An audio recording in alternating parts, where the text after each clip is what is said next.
বিসমিল্লাহির রহমানির রহিম। Dear viewers, আসসালামু আলাইকুম। আপনারা সবাই কেমন আছেন? আমি আলহামদুলিল্লাহ ভালো আছি। আজকে আমরা কোরিয়ান ভাষার বর্ণমালা সম্পর্কে বিস্তারিত জানব। কোরিয়ান ভাষা মোট ৪০ টি। এই ৪০ টি বর্ণমালাকে আবার দুভাগে বিভক্ত করেছে। একটি স্বরবর্ণ, একটি ব্যঞ্জনবর্ণ। তাহলে আমরা কিভাবে খুব সহজ টেকনিকের মাধ্যমে কোরিয়ান ভাষা মনে রাখতে পারি এবং এর ব্যবহার, উচ্চারণ এবং কার সম্পর্কে আজকের ক্লাসের মাধ্যমে বিস্তারিত জানব। তাহলে আজকে আমরা কথা না বাড়িয়ে ক্লাস শুরু করি। কোরিয়ান কোরিয়ান বর্ণমালা মোট ৪০ টি। কোরিয়ান বর্ণমালা মোট ৪০ টি। এই ৪০ টি বর্ণমালাকে আবার দুভাগে বিভক্ত করেছে। একটি হচ্ছে স্বরবর্ণ, স্বরবর্ণ, আরেকটি হচ্ছে ব্যঞ্জন বর্ণ, ব্যঞ্জন বর্ণ। তাহলে স্বরবর্ণ এই ৪০ টির মধ্যে স্বরবর্ণ হচ্ছে ২১ টি আর ব্যঞ্জন বর্ণ হচ্ছে ১৯ টি। তাহলে স্বরবর্ণ কোরিয়ান বর্ণমালা মোট ৪০ টি, স্বরবর্ণ ২১ টি এবং ব্যঞ্জনবর্ণ ১৯ টি।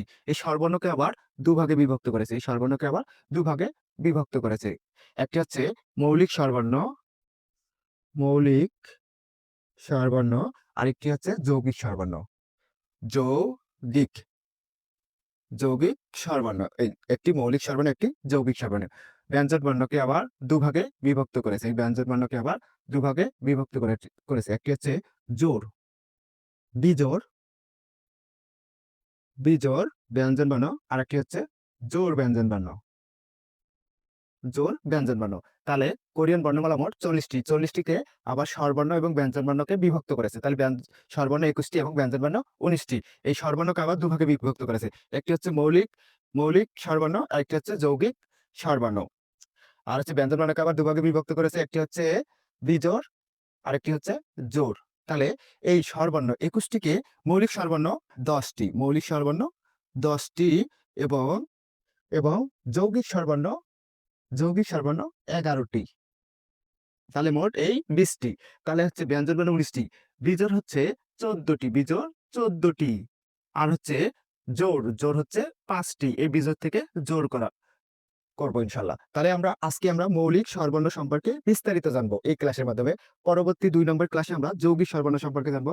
৩ নম্বর ক্লাসে আমরা বিজোড় স্বরবর্ণ সম্পর্কে বিজোড় ব্যঞ্জন বর্ণ সম্পর্কে জানবো এবং হচ্ছে চতুর্থ ক্লাসে আমরা ব্যঞ্জন বর্ণের জোড় সম্পর্কে বিস্তারিত জানবো। তাহলে আমরা আজকে মৌলিক স্বরবর্ণর বিস্তারিত ক্লাস নিয়ে আলোচনা করব। পরবর্তী যৌগিক, তার পরবর্তীতে ব্যঞ্জন বর্ণের বিজোড়, তার পরবর্তীতে জোড়। এভাবে আমরা রেগুলার ক্লাস দিব, আপনারা সবাই দেখবেন।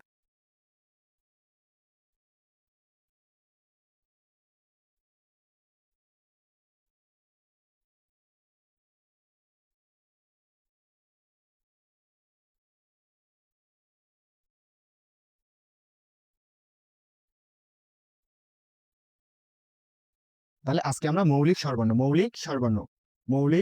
স্বরবর্ণ সম্পর্কে জানবো। মৌলিক স্বরবর্ণ স্বরবর্ণ কয়টি ১০টি। কয়টি জানি? ১০টি মৌলিক স্বরবর্ণ, ১০টি মৌলিক স্বরবর্ণ আমরা ১০টি। এই মৌলিক স্বরবর্ণর ধরন এবং উচ্চারণ সম্পর্কে আজকে বিস্তারিত জানবো। মৌলিক স্বরবর্ণের উচ্চারণ এবং এর ব্যবহার সম্পর্কে জানবো। তাহলে মৌলিক স্বরবর্ণের উচ্চারণ উচ্চা উচ্চারণ এবং উচ্চারণের কার উচ্চার উচ্চারণের কার কার আর হচ্ছে এটি হবে বর্ণ, এটি হচ্ছে বর্ণ, এটি শিখবো বর্ণ, এটি শিখবো বর্ণ। তাহলে কোরিয়ান বর্ণ আমরা আজকে মৌলিক ১০টি শিখবো। তাহলে একটি লম্ব নেব, একটি লম্ব, এই লম্বর উচ্চারণ হবে, এই লম্বর উচ্চারণ হবে ই। আর আমরা বাংলা ইতে কি পড়ছি? এর উচ্চারণ কার হবে? ইকার। ইকার এর উচ্চারণ কার হবে? ইকার এর উচ্চারণ কার হবে? ইকার। এই লম্ব, এই লম্ব, এটি হচ্ছে কোরিয়ান বর্ণ লম্ব। লম্ব থেকে এর উচ্চারণ ই, এই লম্বর উচ্চারণ ই এবং উচ্চারণ কার হচ্ছে ইকার। তারপরে এই লম্ব থেকে আমরা একটি ডান দিকে দেব, একটি দেব ডান দিকে, তাহলে একটু কেটে দেব ডান দিকে, তাহলে হবে আ। এর উচ্চারণ হবে আ। কি এটি? এটির উচ্চারণ আ, এটির উচ্চারণ আ। আতে হবে আকার, আতে আকার। তারপর এই লম্বটির এই আ লিখলাম, আ দিয়ে আমরা যদি দুইটা এদিকে কেটে দেই তাহলে হবে ই আ। একটির জন্য আ আর আরেকটি দিলে ই আ, ই আ, ই আ, ই আ, ই আ, ইতে ইকার যোগ আতে আকার। সেম একই। তারপরে এবার একটি লম্ব নেব। এই লম্বটি দিয়ে আমরা ৫ টি শিখব। এই লম্বটি নিলাম। লম্ব নিয়ে বাম দিকে ২ টি দিলাম। বাম দিকে ২ টি, সরি আগে ১ টি শিখি, তারপর আমরা ২ টি শিখব। বাম দিকে ১ টি দিলে এটার নাম হবে অ। এর উচ্চারণ হবে অ। এই বর্ণের উচ্চারণ অ। অতে আমরা কি কোনো কার করছি বাংলায়? না। সেম কোরিয়াতেও কোনো কার নেই। তারপরে এই লম্ব নিয়ে এই দিকে দিব। তাহলে এটি কি হবে? একটির জন্য অ। এখন ২ টি দিলে ই, অ। ২ টি কেটে দিলে বাম দিকে ই, অ। তাহলে ই, অ সমান কি হবে?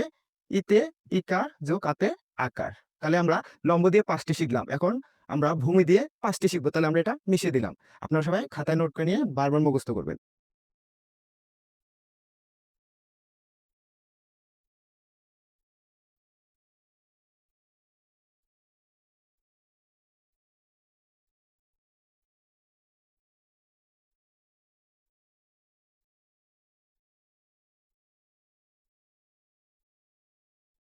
একটি ভূমি নিলাম। এই ভূমি বর্ণ, ভূমি বর্ণের উচ্চারণ উ, উ, এই ভূমি বর্ণের উচ্চারণ উ।